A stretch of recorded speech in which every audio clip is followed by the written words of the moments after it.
Hello, everyone. It's another beautiful day in paradise. We are in Cozumel, Mexico, and today we are touring San Gervasio Archeological Mayan site. Next up is the Mayan Bee Sanctuary and then the Mayan Cacao Company. Our tour guide will give us a brief history of the San Gervasio Archeological Mayan site. This information they gave to me when I was a child. Are you ready? Remember the dynamite? They Yes. light up the fuse, they drop the piece and boom. Take a look on top of the tomb. Can you see the little wall? It's the chamber. Those guys after work, they were partying, drinking. When they walk on top of the tomb, one of them he found a hole. Maybe he was thinking an iguana nest. He making it bigger and with a torch, he light up the chamber. Bingo, one skeleton in there. About that tall. Can you see the floor to my hand? Yes. Less than 4 foot. And according to him, the skeleton was in this position. He wears a mask, jade, and he wears a necklace, jade with hieroglyphics. Do you know what that proves? He was royalty, somebody important. And according to them, the skeleton was positioned, diagonally. The head of the skeleton pointed into that corner. If you got curious, if you got a cell phone, that corner is pointed into the east. Do you know what that means? Sunrise. How about the feet up of the skeleton? The opposite of the east. Do you know what that means? Every single morning the skeleton he wakes up. Every single afternoon he goes back to sleep. Okay, second thing, they looted it. When those guys, couple of months, they found the tomb, they leave it like that. Couple of months later, somebody came here as a tourist maybe, hiding over there. When those guys, they finish up to work, they need to go. They come out with a backpack. They robbed the bones, and they took it out of the tomb. Oh. But here we go. The man drunk, he pulled out the mask. Ah. He pulled out the necklace. He took it as a trophy, and all the bones, they fall apart. We're drinking, playing the guitar. He likes to call their attention, so pick one of the arms. On the way he was pulling out the arm, part of the hand fell off, and he went like that. Oh yeah, he did like that. The size of the hand was about that large. Like a basketball player. Yes. And when he light up the whole thing again, he noticed the skull of the man used to be cone head. Late 1970, the U.S. NASA, they heard a rumor. They were asking permission to the government to come over to investigate. They were granted, and they introduced into the tomb, X-ray. And they said, that's the only chamber. The rest of the tomb, completely solid. Thanks to them, we got information. Can you see those remaining on top? We expect those remaining, they were part of the building. They said, in fact, those things, they were holding something like a stone bench. So this man was important. The Mayan, they were practicing rituals. With the satellite we got early on those days, they said by winter solstice, this tomb is oriented into a constellation, they call it Orion. Okay, with a single eye, how many stars can we see on the Orion belt? With a telescope? 7. 7. Have your cell phone ready? Yes. This man on the tomb, before he dies, into that building he print his fingers. 4 and 3. How much that makes? Can you see how many fingers he printed? 4 and 3. He make Yes. it on purpose. Part of the wall is actually missing because some, I don't call them tourists. Somebody looted it. More than 1,000 years the paint. I'm sharing that with you because the paint in my house is only 6 months. When the American walked there, they found idols, broke, and the ones they can be put it back, they did, because those idols, they believe the Mayan, they were used in this building to pray or to worship all those idols. Then when Cortez came here, all the books he picked up, he threw it into the fire. Oh. In one night, we lost 1,000 years of knowledge, guys. We don't know much about those. It's only a speculation. You know what I mean? If some of you live nearby, Cambridge, the government, they donate those idols to the Peabody Museum. And the jade, if you like to see it, they are located in Mexico City Museum. I got good news for you. How about the mask? Recently, somebody donated that mask into the Smithsonian Museum in Washington. The pre-Hispanic name of this area was Tatun Cozumel, Mayan for flat rock in the place of the swallows. The ruins in San Gervasio were once a hub of worship of the goddess Ixchel, an aged deity of childbirth, fertility, medicine, and weaving. Pre-Columbian Mayan women would try to travel to San Gervasio and make offering at least once in their lives.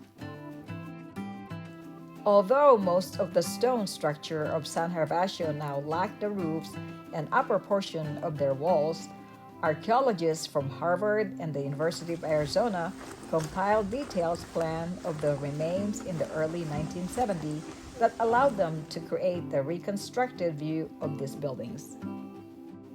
The Bishop of Yucatan, Diego de Landa, wrote in 1549 that the Mayan held Cozumel in the same veneration as we have for the pilgrimage to Jerusalem and Rome. This arch was reconstructed and erected in the 1980s. It is the main entrance from the north and west to San Gervasio, District 1 Central Plaza Group. According to our tour guide, this path is covered with 7 layers of stucco or rocks that have lasted for centuries. This structure was named El Osario. They found numerous human remains inside during exploration of the buildings. The temple no longer exists, but originally it had masonry walls and roof. This structure was named Los Nichos because of the miniature shrine that were built on the side of the stairways, which must have been used for placing offerings. The structure of the columns in the central plaza in San Gervasio was once the hub of government activities from 1200 AD until San Gervasio was abandoned. The palace structure has benches along the interior walls, and in the middle there was once a throne or an altar. This spot was also perhaps the spot where the political leaders presided over meetings with members of the community. The Alamo structure was built during the post-classic period between 1200 to 1650 AD. This building is a temple, and there is an altar within where offerings were placed in pre-Hispanic times. 20 days. Why 20? How many fingers? How many toes? 20. If we multiply 20 times 18, how much? 360? Can you see the month 19? It's based in 5 days only. 360 plus 5, how much? Which is? The idea I will get you. The Mayan, they going out to work 360 days with no day off. When they get to the month 19, they believe. Do you know who's mad? God. Do you like to know which thing I have to do to please my Lord? For how many days? 1 kid in a day. That's symbolic number for the Masonic. You know the logic? 5. After the last kid is sacrificed, who's happy now? Time for me to go to work. How many days again? 360. When they pick the month, 19 months again, he is mad. Time for me to do what? Exactly. Fiesta, drinking, eating, dancing in honor of Cacao. Yeah. So I hope you understand. I don't call them barbarians. It's according to the culture they had. When we were conquered by the Spaniards, we stopped to do that. We forced to be what? Catholic. I show you something to conclude. Recently, we found that the altar is empty.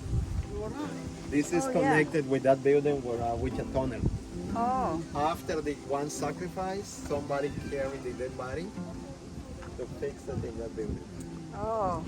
That's why This is the altar they used to sacrifice children. And according to our guide, it's not just any kids. They're special kids. Can you see the original floor from the Mayan time?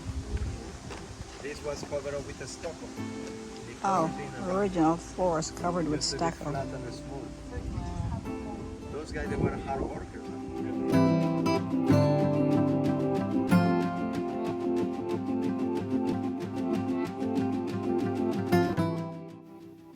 We are now at the Mayan Bee Sanctuary, and today we will meet the medicine man. He will perform the Mayan ceremony, but I cut it into a short version.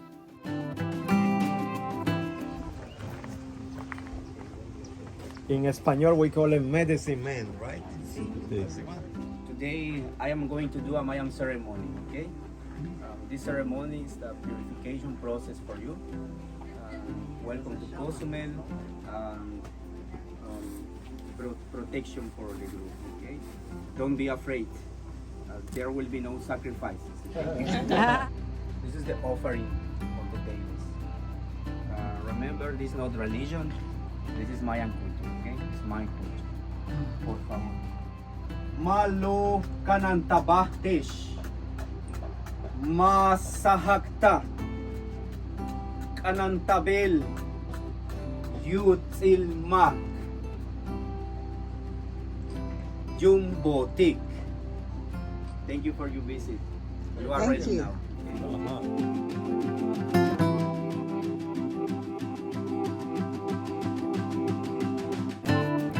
Oh, The Mayan, they worship just the calendar, but the Aztec, they believe to keep the sun alive, they need to do what to him? Human sacrifices daily. Because it's dirty. Can you see his tongue? yes. Like a it's knife. thirsty. So every day the Aztec, they were sacrificing. Recently we learned, in a fact, this is not a calendar, it's a zodiac. Jade. Have you ever seen jade? From Guatemala. Okay, how about this stone? You know, venturing from the Mexico mines. Out of those two stuff, he made jewelry. Can you see it? I reproduce the evidence of the story. In that way, we allow to keep the heritage a little bit longer. You know, it's part of our story. It's a cool, very sharp material. We just finished touring the Mayan Bee Sanctuary. Now we are on our way to the Mayan Cacao Company. That will be the tasting room. Can you see the table? When you go around it, you say to the lady, can we try this?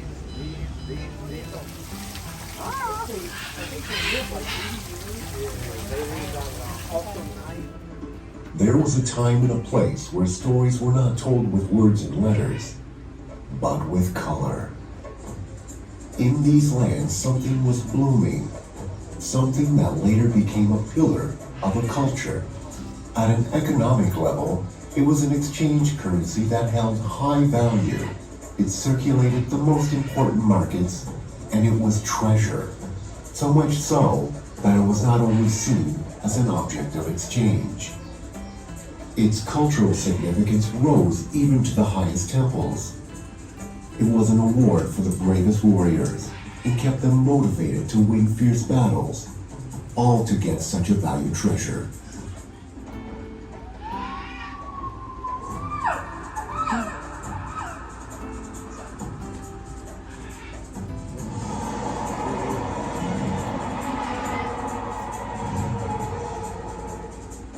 There was also a time when the world changed, expanded, and that brought strangers from distant places with different ideas and different beliefs.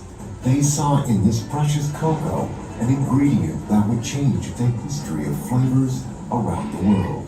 Kings, princes, and the nobility enjoyed a new dish with the secret ingredient, cocoa, and the complement that would immortalize it, milk. Chocolate was born in Europe, but that delicacy would soon transcend borders. Cocoa would quickly flourish in new lands. A small piece of our history would grow around the planet. Well, we got acres of those plants.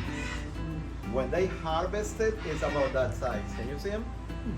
It don't matter the color of it. Could be green, purple, yellow. It's all right. At the time they harvest, they need to cut off this on half the bark.